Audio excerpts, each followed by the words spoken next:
En Béarn, c'est canard, poulet, c'est 200 éleveurs qui pourraient bénéficier. C'est pour ça qu'on fait cette manifestation aujourd'hui. Au moins avoir des dérogations comme on avait obtenu l'année dernière.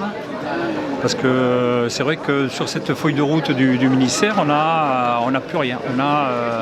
On n'a plus de dérogation pour envoyer nos animaux à l'extérieur. Donc il y a une grosse tromperie aussi sur le plein air, où on continue à avoir dans les supermarchés des œufs, des poulets, des canards qui sont vendus avec l'appellation plein air. Alors que dans certaines zones, depuis sur un an où a démarré la grippe aviaire, on n'a eu que 3 mois et demi de non-confinement. Donc voilà, il y a des secteurs aujourd'hui qui ont reconfiné depuis très longtemps.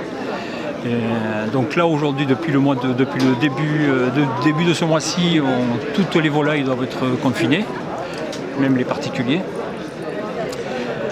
Voilà, donc c'est une contrainte pour nous, et nous on ne veut pas tromper les consommateurs. Et puis c'est aussi, j'allais dire, un peu d'éthique, ou si on a choisi de faire ce métier pour le bien-être animal, qui est un bien grand mot aujourd'hui et qui est galvaudé, parce que si on résume le bien-être animal à savoir combien il faut payer les canards 2 fois par jour parce qu'on les laisse à l'intérieur, c'est pas du bien-être animal.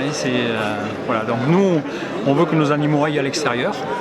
On veut le retour de cette dérogation des 3200 pour pouvoir envoyer nos animaux, parce que dans les circuits courts et autarciques, on reçoit quand même nos animaux à un jour, donc sinon nous plantons à un jour, et on les élève jusqu'au bout, jusqu'à la transformation. Donc on n'a pas d'intervention extérieure sur l'exploitation, on ne déplace pas nos animaux comme sur les filières longues.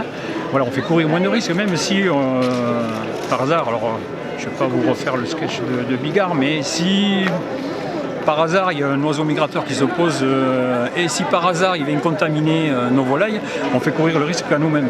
Alors on nous a dit, si vous ne respectez pas les règles, vous ne serez pas indemnisé. Là, c'est aussi un peu les questions qu'on va poser aussi, ce qu'on risque, ce que l'État et la DDPP de Pau va faire si on n'applique pas ces règles. Voilà, c'est aussi un petit peu une épreuve de force, mais c'est pour sauver nos modèles, parce que si on doit se fier à tout ça, on va devoir réduire le nombre de nos animaux pour les laisser fermer. Donc on va avoir un manque gagné énorme sur nos fermes, et ça, il n'y a pas de compensation. Donc aujourd'hui, c'est la survie de ces élevages en plein air, de ces petits élevages en plein air. Certains vont arrêter et d'autres vont être mis à mal.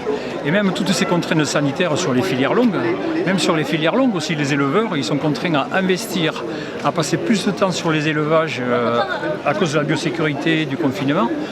Et leur prix ne va pas être rémunéré, donc ça va fragiliser encore l'économie des exploitations.